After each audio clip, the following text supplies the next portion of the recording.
Bonjour à tous et bienvenue dans cette vidéo un peu spéciale où cette semaine je vais vous parler d'un problème que j'ai eu personnellement et que j'ai souvent vu aussi en partie, c'est cette peur que l'on a et ces balles qui partent un peu n'importe où lors du premier tee. Effectivement, souvent ce qui se passe c'est qu'on arrive en compétition ou en partie amicale, on se met au premier tee et là notre balle part n'importe où, on fait un énorme slice, on fait un énorme hook, on ne sait pas trop pourquoi la balle, alors que d'habitude tout part bien, là elle part n'importe comment. Donc je vais vous lister selon moi ces erreurs qui font que cette balle, au premier tee, part un peu n'importe où. Donc c'est parti tout de suite. Donc cette première erreur, selon moi, c'est tout bête, hein. Je vais dire, c'est quasiment la base. C'est déjà, échauffez-vous. Souvent, on voit des gens qui arrivent en compétition ou en partie, qui sortent de leur voiture, posent le sac, vont au tee numéro 1, mettent leur balle, se mettent en place, hop, se dépêchent, et du coup jouent très rapidement, et la balle part un peu n'importe où. Du coup, pensez d'abord à vous échauffer, et on parle bien d'un échauffement, pas d'un entraînement. Avant une compétition, notamment, on ne s'entraîne pas, on s'échauffe, on revoit les coups que l'on connaît, et surtout, on ne tente pas de nouveaux coups, des coups qu'on pense avoir vus par exemple en vidéo. On se dit, ah bah j'ai jamais réussi à faire un draw, mais du coup en compétition je vais réussir, et je vais jouer un draw. Jouez les coups que vous connaissez, et vous verrez, ça ira beaucoup mieux. Donc je vous montre un peu moi comment je m'échauffe.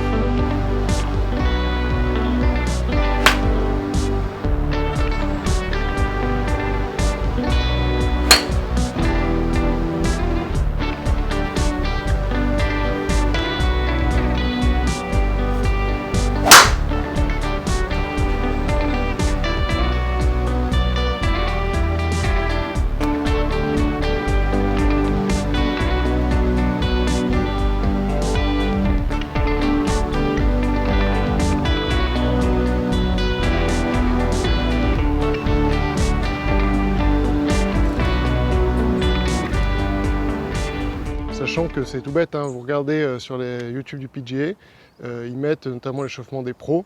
Les pros arrivent en général quasiment 1 heure en avance sur leur tee time pour justement s'échauffer, travailler les coups aussi bien longs que les approches, que les putts. Et comme ça, quand ils arrivent au tee numéro 1, ils sont déjà chauds et donc n'auront aucun souci à jouer un très bon coup.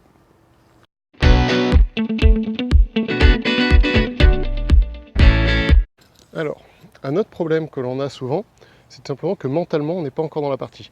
On arrive, effectivement, alors peut-être on s'est échauffé, donc voilà, on vient d'échauffer son corps, mais mentalement, on n'est pas du tout encore dans le golf. On pense encore à quel score il va falloir que je fasse pour baisser mon index, j'aimerais bien réussir ça, etc. Du coup, ce qu'il faut, selon moi, avant de partir au premier tee, c'est déjà de se mettre mentalement dans la partie, c'est-à-dire réfléchir. Commencer à se dire, ok, donc là, maintenant, je suis sur un parcours de golf, c'est le moment. Ok, donc je prends quelques inspirations avant et je me détends. J'évite voilà, de partir comme une bombe. Allez hop, c'est parti, je suis chaud, maintenant je pars au tee numéro 1. Effectivement, il faut penser à se mettre dans la partie correctement.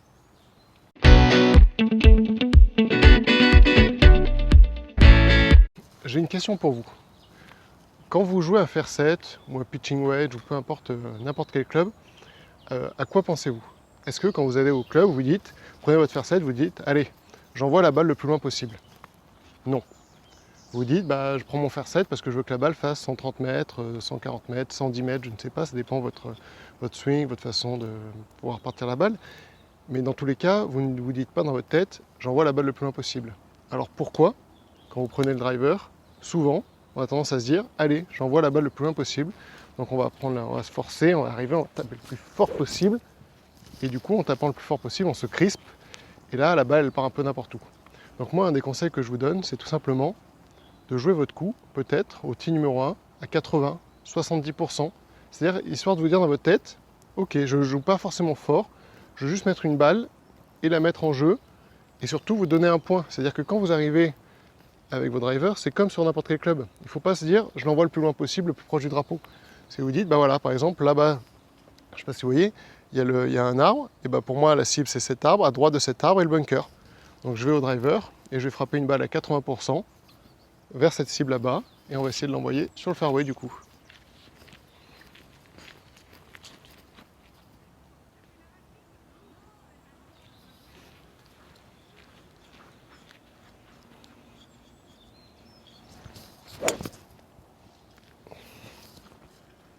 Donc voilà, je me mets, et puis dans ma tête, je me dis bien, allez, 80%, pas fort, on y va, détendu.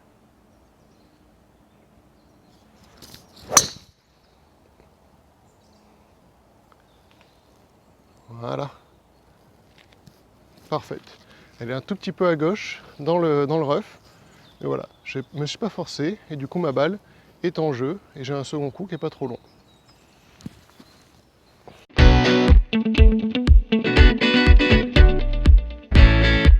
La dernière erreur qu'on a tendance à commettre, c'est laisser notre ego prendre le dessus sur notre jeu. C'est-à-dire qu'on arrive, on est au tee numéro 1, c'est un joli par 4, et on se dit, un par 4 de, je sais pas, 350 mètres, et on voit donc nos deux partenaires d'avant qui arrivent et qui font un super coup de driver. Du coup, dans la tête, on se dit, bah attendez, on est en compétition, je vais prendre le driver. Sauf que, bah, peut-être que vous, le driver, il n'est pas aussi bon que d'habitude. Et donc vous allez arriver, vous allez taper un gros coup de driver, et la balle va partir à Scabravo, dans les roughs, ou même être perdue, et du coup vous allez retrouver à jouer votre troisième coup, voire une provisoire, et du coup mentalement, votre compétition va très mal commencer. Donc, quand c'est comme ça, c'est important de se dire, je joue un club dont je sais que la balle sera en jeu. Parce que dans mise en jeu, il y a quand même le fait tout simplement de mettre la balle en jeu. Donc l'important, c'est pas d'aller plus loin, mais déjà que la balle soit en jeu. Donc vous arrivez, vous placez. Moi par exemple, je me dis, un par 4 de 350 mètres, c'est 2 coups de 175 mètres. Donc c'est 2 coups de fer 5. Ou à la limite, c'est 3 coups de 113 mètres à peu près. Du coup, c'est 3 coups de fer 9. Vous allez sur le green en 3, vous pouvez putter soit pour le par, soit pour le bogey. Donc, quand vous avez un doute, ne laissez pas l'ego vous prendre le dessus. Jouez un club que vous connaissez, et comme ça, vous verrez, ça enlèvera du stress et votre balle partira très bien. Donc là, pour moi, je vais prendre un fer 5.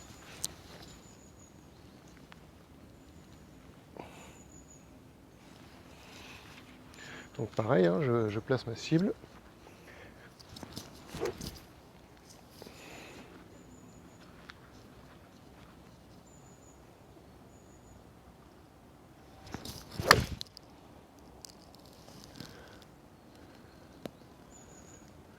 Et voilà, à droite sur le fairway au niveau des arbres. Donc voilà, j'aurai un autre coup un peu plus long que si j'avais joué driver, mais la balle est en jeu, donc il n'y a aucune raison, et j'ai eu un tee qui était plutôt détendu, ce qui est l'important au golf. Bon bah voilà, cette vidéo est terminée, j'espère qu'elle vous a plu, et qu'elle vous aidera notamment à ne plus avoir peur lorsque vous arrivez au premier tee. Sachez que voilà, l'important c'est d'être détendu, d'être bien concentré, de s'être réchauffé, et d'être capable de ne pas jouer forcément le driver, même si les autres partenaires ont joué driver, et être capable de choisir un club plus court, plus simple, plus tolérant, qui vous permettra déjà d'être en jeu. En attendant, on se retrouve dans une prochaine vidéo. N'hésitez pas à laisser un j'aime, à vous abonner à la chaîne pour ne manquer aucune des prochaines vidéos. Ciao!